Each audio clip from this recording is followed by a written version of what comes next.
5 August 2024 থেকে 5 ফেব্রুয়ারি 2025 দুটি ভিন্ন দিন, কিন্তু চিত্র একই। ধানমন্ডি 32 যেন আরেকটি গণভবন। ক্ষমতাচ্যুত স্বৈরাচার শেখ হাসিনার পতনের পর যেভাবে গণভবন ভাঙচুর ও লুটপাট করা হয়েছে, ঠিক একইভাবে বঙ্গবন্ধু শেখ মুজিবের স্মৃতি জাদুঘরও ভাঙচুর ও লুটপাট করা হয়েছে। যে যেভাবে পেরেছে, যা পেয়েছে তাই নিয়ে গেছে। ভারতে পালিয়ে যাওয়া ক্ষমতাচ্যুত শেখ হাসিনার অনলাইন বক্তব্যকে কেন্দ্র করে শুরু হয় উত্তেজনা। এক পর্যায়ে বিক্ষুব্ধ ছাত্র জনতা ধানমন্ডি 32 নম্বরে বুলডোজার মিছিল নিয়ে যায়। কেবল সেখানেই সীমাবদ্ধ থাকেনি, তারপর শুরু হয় শেখ মুজিবুর রহমানের বাড়িতে ভাঙচুর ও অগ্নিসংযোগ, এবং রাতেই পুড়িয়ে দেওয়া হয় বঙ্গবন্ধু স্মৃতি জাদুঘর। তার সঙ্গে আগুন দেওয়া হয় শেখ হাসিনার বাসভবন সুধা সদন।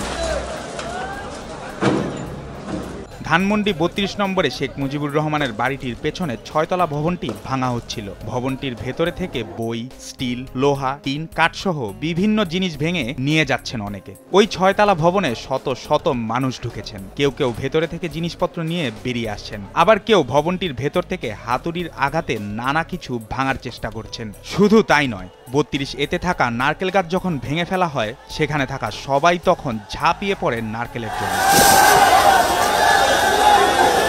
তবে ওই ভবন থেকে যেসব জিনিসপত্র নেওয়া হয়েছে, এর মধ্যে বেশিরভাগই শেখ মুজিব ও তার পরিবারের সদস্যদের নিয়ে লেখা বই। তার মধ্যে পরিবারের সদস্যদের লেখা বইও রয়েছে। কেউ কেউ এসব বইয়ের কার্টুন নিয়ে বেরোচ্ছিলেন, কারো কারো হাতে ছিল কয়েকটি করে বই। ভেতর থেকে ভাঙারি পণ্য হিসাবে বিক্রয় করা যাবে এমন স্টিল, লোহা ও কাঠের নানা কাঠামো ভেঙে যে যার মতো নিয়ে যাচ্ছেন অনেকে। স্টিল ও লোহার কাঠামো ভবন থেকে ভেঙে ফেলে কয়েকজনকে নিচে ফেলতে দেখা যায়। নিচে থাকা কয়েকজন এগুলো রিকশায় করে অন্যত্র সরিয়ে নেয়। জুলাই গণ অভ্যুত্থানে গত 5 আগস্ট আওয়ামী লীগ সরকারের পতন ঘটে। অভ্যুত্থানের 6 মাস ছিল গতকাল। এদিন রাত 9টায় নিষিদ্ধ ঘোষিত ছাত্র সংগঠন ছাত্রলীগের ফেসবুক পেজে শেখ হাসিনার বক্তব্য প্রচার করা হবে বলে ঘোষণা দেওয়া হয়েছিল। এই ঘোষণাকে কেন্দ্র করে গতকাল দিনভরই সামাজিক যোগাযোগ মাধ্যমে উত্তেজনা চলে। বৈষম্য বিরোধী ছাত্র আন্দোলনে অংশ নেয়া অনেক ছাত্র জনতা ও অনলাইন অ্যাক্টিভিস্ট ফেসবুকে ধানমন্ডি 32-এর অভিমুখে বুলডোজার মিছিল এবং মার্চ টু ধানমন্ডি 32 কর্মসূচির ডাক দেন। নিউজ ডেস্ক, দেশ টিভি।